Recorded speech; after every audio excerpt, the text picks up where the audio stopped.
So hello সবাইকে, আজকের আরেকটা নতুন ভিডিওতে সবাইকে স্বাগত। আজকে ক্লাস 8-এর পূর্বপাঠের পুনরায় আলোচনার আমরা পাতার 12 নম্বরের কিছু অঙ্ক এখানে সলভ করছি। বেসিক্যালি এখানে যে অঙ্কগুলো আছে মেনলি কিছু সরল আছে, যেগুলো আমরা আগের ক্লাসে মানে ক্লাস 7-এ শিখেছিলাম, সেগুলোই আজকে আমরা এখানে করব। প্রত্যেকে ভিডিওটা মন দিয়ে দেখবে। কতর দাগের অঙ্কগুলো করব সেটা হচ্ছে 7 নম্বরের দাগের, 7-এর দাগের অঙ্কগুলো হবে। নিজেরা প্র্যাকটিস করতে পারো, তারপরে আমার ভিডিওর সাথে মিলিয়ে নিতে পারো, তাতে নিজেদের প্র্যাকটিসটাও হবে এবং যাদের অঙ্ক করতে অসুবিধা হচ্ছে তারা এই ভিডিও দেখে দেখে অভ্যাস করতে পারো।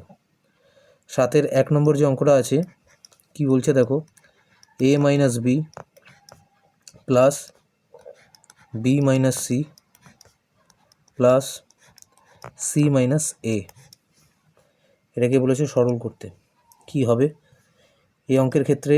বীজগাণিতিক সরল যেটা করতে হয় সেটা হচ্ছে ব্র্যাকেটগুলো জাস্ট তুলে দাও, A minus B plus bracket তুলে দিলে এটা B minus C plus C minus A. তাহলে কি সবসময় এরকম নর্মালভাবে ব্র্যাকেট তুলে দিলেই হয়? এইভাবে হয় না। এখানে যদি মাইনাস থাকতো তাহলে কিন্তু এই ভিতরে যারা আছে প্রত্যেকের সাইনগুলো উল্টে যেত। যেমন সি এখানে যেমন প্লাসে আছে তখন সে হয়ে যেত মাইনাস সি, এ এর সামনে যেমন মাইনাস আছে তখন সে হয়ে যেত প্লাসে। এই চেঞ্জটা হতো। আমি চাইলেই কিন্তু এইভাবে ব্র্যাকেট তুলে দিতে পারি না। এখানে কেন তুলে দিতে আমার সুবিধা হলো, তার কারণ এখানে প্লাস আছে, দুটোতেই মাইনাস নেই। যদি মাইনাস থাকতো তাহলে কিন্তু এই ভিতরে যারা আছে তাদের সাইন এরকমভাবে বদলে যেত, মানে যার প্লাস থাকে সে মাইনাস হয়ে যেত, যার মাইনাস থাকতো সে প্লাস হয়ে যেত।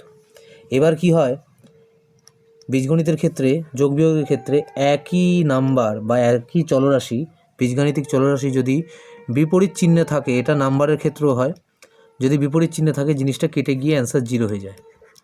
এটা নাম্বারের ক্ষেত্রেও আমরা শিখেছি যে +5 সংখ্যা রেখায় শিখেছিলাম, আর -5 যদি পাশাপাশি থাকে এরা একে অপরে কেটে গিয়ে 0 হয়ে যায়। এখন আমরা সেরকমই দেখব যে আমরা একই রকমের চলরাশি কিছু পাচ্ছি কিনা। যদি একই চলরাশি প্লাস আর মাইনাসে থাকে তারা কেটে যাবে। যেমন এই দেখো বি এর দিকে তাকো, বি প্লাসে আছে, এখানে দেখো মাইনাসে আছে, এরা একে অপরে কেটে যাবে। এর দিকে তাকো, এর সামনে কিছু নেই মানে জানবে এখানে প্লাস আছে। এ দেখো এখানে প্লাসে আছে আর এখানে মাইনাসে আছে, তাই এরাও কিন্তু কেটে যাবে। সি এখানে মাইনাসে আছে, সেখানে প্লাসে আছে, তাই কেটে যাবে।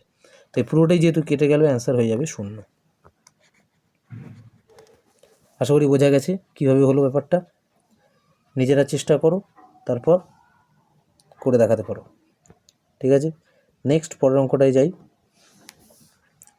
2 নম্বর অঙ্ক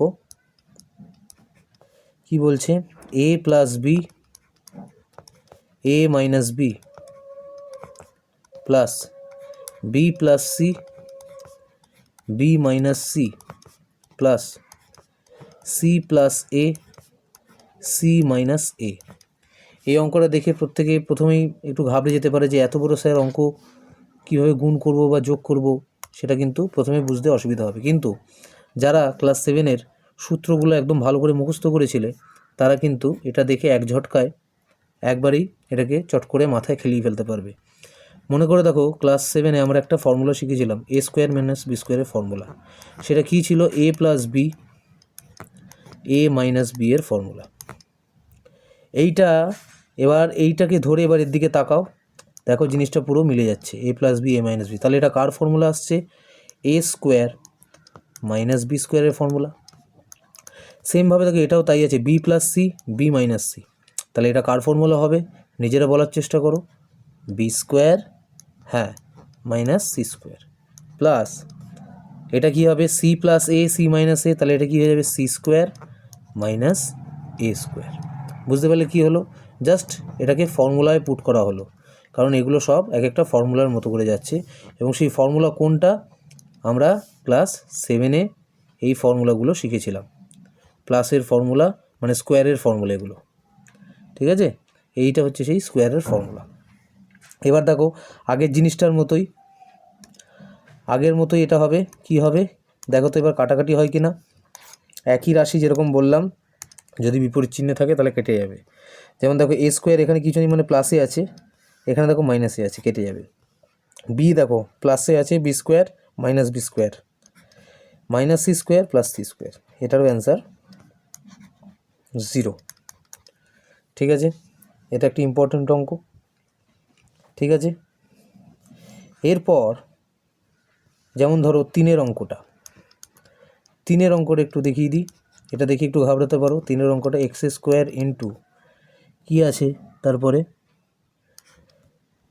x minus X by Y minus Y by X, এটা একটা বলেছে, into Y by X plus X by Y into Y square. গুণ করতে বলছে, তাহলে আমি প্রথমে এটার সাথে এটাকে গুণ করি। গুণ করলে কি হয় দেখি, তাহলে এক্স স্কোয়ার আর এখানে এক্স আছে পাশাপাশি গুণ হয়ে সেটা হয়ে যাবে এক্স কিউব বাই 3। কেন আমি এক্স কিউব লিখলাম, এখানে 2 আছে আর এখানে 1 আছে, কিছু নেই মানে গুণের সময় পাওয়ারটা যোগ হয়ে যায়, সেটাই হয়েছে মাইনাস। এবার দেখো এখানে X square into Y by X আছে, সেটা কিন্তু কি হয়ে যাবে, কাটাকাটি হবে, এক্স দিয়ে এক্সকে কাটলে এক্স পড়ে থাকবে, কেন এখানে পাওয়ারটা বিয়োগ হয়, তাহলে এখানে হয়ে গেল এক্স ওয়াই। ঠিক আছে, ইন্টু এটাকে পুরোটাকে ব্র্যাকেটের মধ্যে রাখো, দিয়ে এটাকে এবার গুণ করো, এটার সাথে যদি আমি এটাকে গুণ করি কি হবে, এটাও সেমভাবে ওয়াইয়ের মাথায় 1 আছে এখানে 2 আছে, তাহলে এটা হয়ে যাবে ওয়াই কিউব বাই এক্স, আর এখানেও ওইরকমভাবে কাটাকাটি হবে X by Y into Y square, কাটাকাটি করলে কত হয়ে থাকে, ওয়াই দিয়ে ওয়াই কাটলে এখানে ওয়াই পড়ে থাকে। তাহলে সেখান থেকে আমি পরের লাইনে লিখতে পারি, একটা হচ্ছে X cube by Y minus X Y, আরেকটা হচ্ছে Y cube by X, Y cube by X. আচ্ছা এখানে প্লাসটা দিতে আমার ভুল হয়েছে, এখানে একটা প্লাস হবে, এটা প্লাস হবে, হ্যাঁ, তাহলে এটা plus Y sorry X Y. ঠিক আছে, এবার এটাকেও আমরা আলটিমেটলি গুণ করতে পারি, গুণ করলে কি হবে সেই গুণটা করছি সেটা দেখো, এখান থেকে যে গুণটা করলে যেটা হবে, এটার সাথে প্রথমে এটাকে গুণ করতে হবে, তাহলে X cube by Y into Y cube by X, এটা একটা গুণ হলো, plus X cube by Y into X Y, এটা ব্র্যাকেট না দিয়ে আমরা এভাবে এমনিও রাখতে পারি মাইনাস সমেত। এবার দেখো এবার এই এক্স ওয়াইকে দিয়ে এই পুরোটাকে গুণ করছি, minus X Y into Y cube by X, আবার প্লাসে মাইনাসে minus X Y into X Y. তাহলে এখান থেকে কী হবে দেখো, এখানে দেখো কাটাকাটি হয়ে যাচ্ছে, ওয়াই উপরে কিউ আছে নিচে 1 আছে, তাহলে এটা কেটে হয়ে যাবে ওয়াই স্কোয়ার, এক্সও সেমভাবে 3 আর এটা কেটে হয়ে যাবে এক্স স্কোয়ার, তাহলে এটা হচ্ছে X square Y square plus এই ওয়াই আর এই ওয়াই কেটে যাবে, তাহলে এটা কত হয়ে যাবে X to the power 4 minus এই এক্স কেটে যাবে, তাহলে এটা হয়ে যাবে ওয়াই টু দি পাওয়ার 4, আর এখানে minus X square Y square, কাটাকাটি করে এটা পুরো এলো। এবার দেখো এখানে একই জিনিস আমরা দুটো দেখতে পাচ্ছি, কোনটা কোনটা দেখতে পাচ্ছি দেখো, এই যে এক্স স্কোয়ার ওয়াই স্কোয়ার এ প্লাসে আছে, সামনে কিছু নেই মানে প্লাস আছে, এখানে দেখো X square Y square plus ইয়েতে আছে, কেটে যেতে পারে, তাহলে আমার ফাইনাল অ্যান্সার কী বেরোলো, X to the power 4 minus Y to the power 4, এটা হচ্ছে তোমার ফাইনাল অ্যান্সার। একটু বড় অঙ্ক, ঠিক আছে, সেটাকে তোমরা এভাবে করতে পারো। ভিডিওটায় কোনো অসুবিধা থাকলে কিন্তু নিজের আগে পজ করে আবার ভিডিওটাকে একটু পিছিয়ে নিয়ে আবার ভিডিওটাকে দেখো, বারবার দেখলে এটার ক্যালকুলেশনটা বুঝে যাবে। ঠিক আছে, নেক্সট এখানে যে বাকি যে অঙ্কগুলো আছে সেগুলো আশা করি পারবে, তবুও আমি তোমাদেরকে 5-এর অঙ্ক যেটা আছে সেটা দেখিয়ে দিচ্ছি, তারপর বাকিগুলো তোমরা নিজেরা প্র্যাকটিস করতে পারবে। 5-এরটা মানে 5 রোমান 5 যেটা আছে সেটা কি বলেছে, এক্স স্কোয়ার ব্র্যাকেটে Y square minus Z square plus Y square ব্র্যাকেটে Z square minus X square plus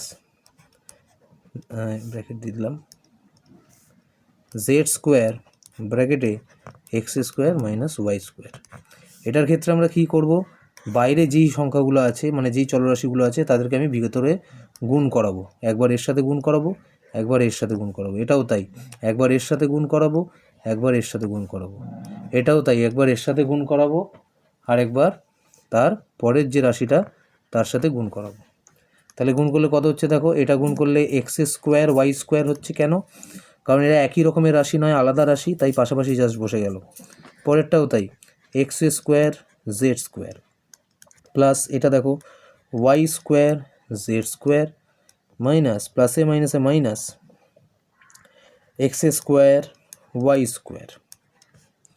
এটা দেখো plus X square Z square প্লাসে মাইনাসে minus Y square Z square. এবারও আগের মতোই তোমাকে খুঁজতে হবে যে আলাদা কিছু আমি এখানে কোথাও পাচ্ছি কি না। দেখো একই নাম একই চলরাশি বিপরীত চিহ্ন আছে এখানে, দেখো ওয়াই স্কোয়ার জেড স্কোয়ার এখানে মাইনাসে আছে, এখানে দেখো ওয়াই স্কোয়ার জেড স্কোয়ার প্লাসে আছে, কেটে গেল। এক্স স্কোয়ার ওয়াই স্কোয়ার এখানে প্লাসে আছে, এক্স স্কোয়ার ওয়াই স্কোয়ার এখানে মাইনাসে আছে, তারপরে এখানে এক্স স্কোয়ার জেড স্কোয়ার মাইনাসে আছে, এখানে এক্স স্কোয়ার জেড স্কোয়ার প্লাসে আছে। তাহলে দেখলে আলটিমেটলি সব কটাই কেটে গেল, কেটে গিয়ে তোমার অ্যান্সার কত আসছে? 0। এই অঙ্কটার ক্ষেত্রে এটা হবে অ্যান্সার। ঠিক আছে, তাহলে এখানে বাকি যে কটা থাকলো সেগুলো তোমরা বাকিগুলো নিজেরা আশা করি পেরে যাবে, সেগুলো নিজেরা প্র্যাকটিস করো এবং তারপরে যদি কোনো ডাউট থাকে সেটা আমাকে এই ভিডিওর যে কমেন্ট সেকশন সেখানে অবশ্যই আমাকে জানাতে পারো। ঠিক আছে, আজকে এই কটা অঙ্ক রাখলাম, পরের ভিডিওতে এর পরের যে অঙ্কগুলো আছে সেগুলোকে আমরা সলভ করার চেষ্টা করব। ঠিক আছে, ভালো করে দেখো এবং একবার বুঝতে না পারলে বারবার ভিডিওটা চালিয়ে দেখো। ওকে, থ্যাংক ইউ।